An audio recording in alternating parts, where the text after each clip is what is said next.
Mabuhay everyone! Now, meron tayong 5 let questions at sasagutin natin siya isa-isa.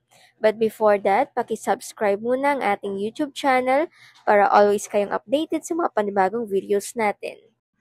The first question, the yellow rays also known as A.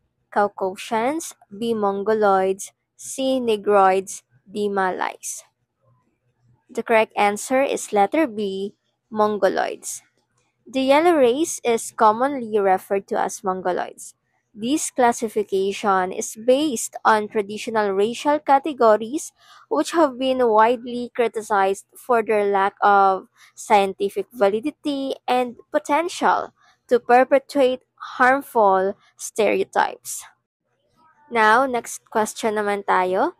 In peace education, which one is not included? A. Conflict resolution, B. Negotiation, C. Mediation, D. Competition. The correct answer is letter D. Competition.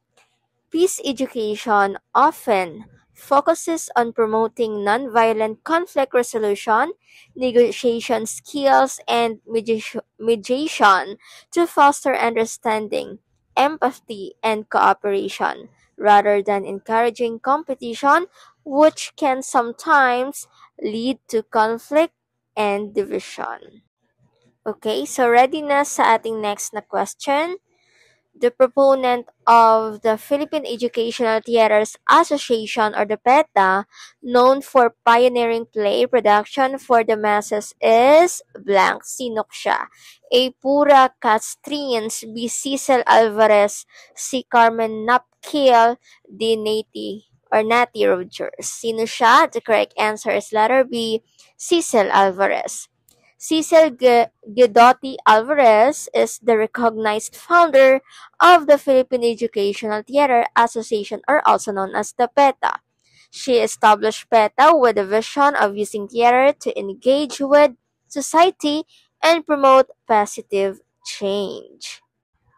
Alright, so congratulations agad sa mga nakatama na sagot. Let's move on to our 39 question. A person's right to protection from illegal detention or disappearance is guaranteed through blank. A. Bill of Rights, B. Writ of habeas corpus, C. Writ of habeas data, D. Writ of amparo.